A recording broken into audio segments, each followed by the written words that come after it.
Now, in Egypt, two courts in the country at the weekend sentenced 152 people to prison. They were convicted for protesting against Egypt's decision to give back two Red Sea islands to Saudi Arabia. Lawyers say sentences of between 2 and 5 years in prison were handed down. Only 33 defendants were present in the Cairo courtroom to hear the verdicts being read out. The rest are reportedly out on bail. 101 of the convicted protesters were given fines of over $11,000 each. Now, Egypt has been cracking down on dissent in recent days, and that includes arresting 5 members of a satirical performance group who posted videos online that mocked President Abdel Fattah Sisis. Several writers, poets, and activists have been jailed in Egypt since January. Right, let's get you a quick update on that story now. Here's Abdel Al-Marouki joining us live from Cairo. Abdel, what more can you tell us about the sentencing of these protesters? Well, that's the maximum. I mean, in the biggest trial, there were 2 trials, as you said, or at least 2 courts.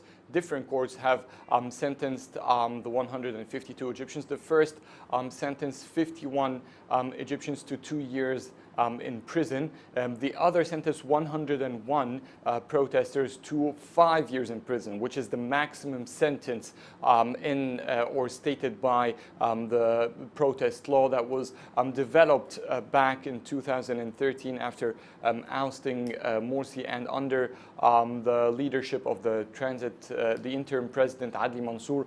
He was the first to introduce the protest law, and it continued even after President Sisis took power.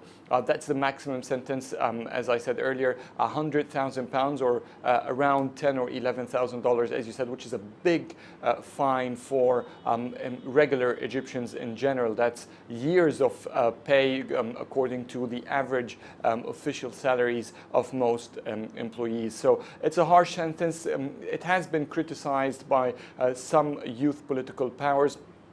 They consider it as an attempt from the government to keep them silent and keep them from opposing the current administration. Right, and of course, I mean, as you say, it seems as though there's this crackdown on dissent at the moment. And I imagine, or at least we hear reports, of course, that President Abdel Fattah al-Sisi is facing increasing criticism over the past few weeks. How is the government responding to this? Well, the government is insisting that it is following the law, and it will, and everyone is subject to this law, in reference to these protesters and earlier 2 journalists who were arrested from inside the press syndicate, also accused of calling for the same protests. But they have not, their trial has not proceeded as fast yet. So this is the official government position, but it's also, it somehow contradicts what the government has been proceeding with.